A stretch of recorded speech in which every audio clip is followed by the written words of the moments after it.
Right, welcome to part 2 of lesson 1.1. And once again, the first video was longer than I anticipated. These next ones could be a little bit quicker with those. So we're going to talk about adding and subtracting values. We're going to talk specifically what we call integers. So I like to make food analogies, and integers are like whole cookies. You can have cookies, you can owe cookies, which would be negative values, or you could have 0 cookies. So 0 is also an integer. But we're not going to break any cookies in this lesson. So we're not going to deal with any fractions or decimals. So integers are whole numbers and their opposites, so they can be positive or negative. And what we're dealing with today, we're going to have two different types of tiles, and I like the algebra tiles for these problems because they give you a nice visual, and it's colorful. And what we're going to say is a yellow tile represents a positive one, and a red tile represents a negative one. And so when you put a positive one and a negative one together, they cancel each other. We call that a zero pair. So this is equivalent to 0. If I had $1 and I owed somebody $1, that would mean I have 0 money, right? Because I give that $1 to that person and I'm out of money. So I want to show you how this works. Now, one of the things I want to kind of talk about first is when you see a plus or a minus in between two numbers, that does not mean you're going to add. It does not mean you're going to subtract. What you're seeing in the middle of the two numbers is not telling you what you're going to do with those numbers. So sometimes I have students thinking, oh, that says plus, we're supposed to add them. That's not how it works. What I want to do is represent these with tiles. This is -3, so that's going to be 3 red tiles or 3 negative tiles.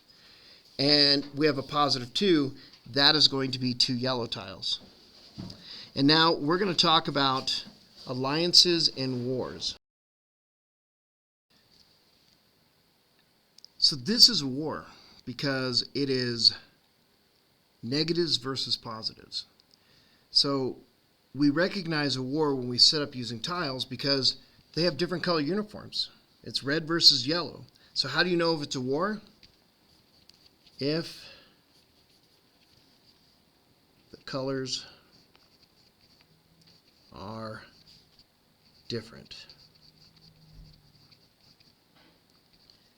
Red versus blue. And so I like to think of them as different colored uniforms, right? So they're wearing red uniforms, they're wearing yellow uniforms. This is a war, they're going to fight. So who's going to win the war? What do you think? Well, I think the Reds are going to win, right? They have a bigger army. So we will say the Reds, which are the negatives,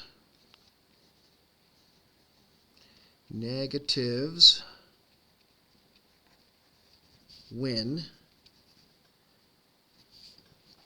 They have a bigger army. They have,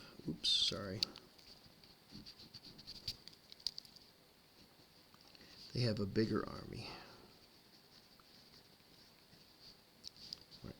So then, if they're going to fight and the Reds are going to win, how many Reds are going to be left over? This goes back to what we were talking about, the 0 pair. A +1 and a -1 make a 0. So if I take a -1 and a +1, those are going to cancel each other out, so I remove them.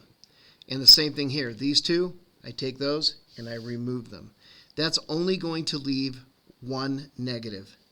So one negative survives.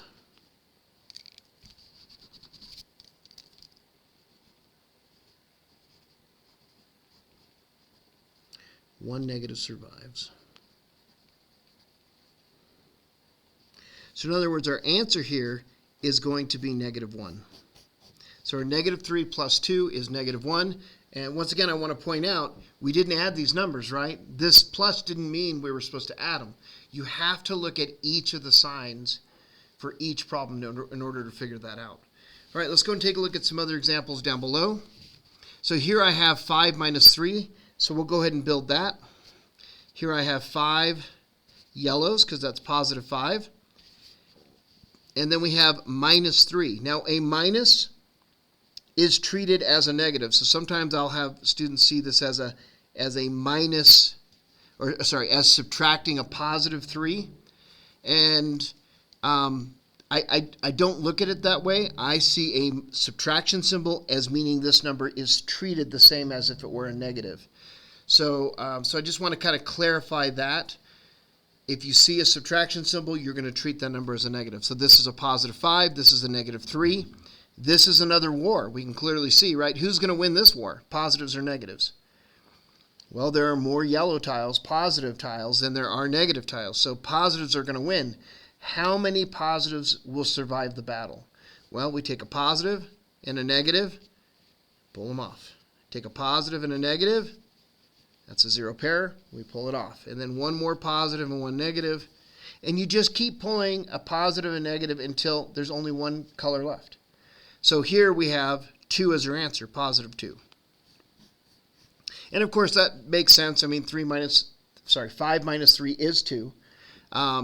But we're starting out with easy problems that you can do the answer without tiles, just to show that these tiles work. And when the problems become more complex, we can continue to use tiles to try and understand those.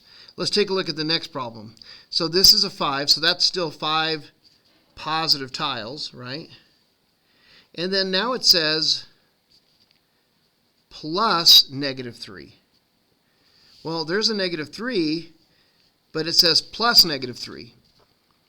This problem is exactly the same as this problem. In other words, they have the same answer. So this answer is going to be the same thing. These 3 positives cancel out these 3 negatives. Your answer here is also going to be 2. But why do they look different? Well, I want to talk about this parenthesis and why it's there. At some point, mathematicians decided that they didn't like 2 operators, a plus and a minus, or addition, subtraction, being next to each other. They didn't like the way this looked, so they put a parenthesis around it. I look at this parenthesis like a bow tie. A bow tie doesn't do anything for you. It doesn't keep you warm. It has no function other than to just make something look prettier. And so they decided to put parentheses around a number. If it had both a plus and a minus, they put a parenthesis around it. It doesn't do anything. You still treat this like a negative number. So let me give you an example of how I would view these 2 problems like as real life problems. So you have $5, you spend 3, you have $2 left over. So this nice simple equation, I think, or expression represents this. So how would I describe this one? I have $5 and I owe somebody $3. So this plus sign is only allowing me to say, and there's something else going on. So I have $5 and I owe somebody $3. So my net worth is really $2, right? When I consider what I have and what I owe, this is really the real value that I have. All right, let's take a look at the last one. This is a minus 3 and a plus 5. Well, that's the same problem again. Zoom that out a little bit here. There we go. See if I can. There we go. Better. That's the same problem as the one above. I understand they're in reverse order, but the 5 is still positive, so you still have positive 5. The minus 3 is still 3 reds, and so it's still a war. When you pull off your 0 pairs, you're still left with 2. So problems can be rearranged or rewritten. It's still the same type of problem. You look at how many positives you have, how many negatives you have. That's how you identify a war. It's positives versus negatives. How do the answers for problems 1 through 3 compare? The answers are the same.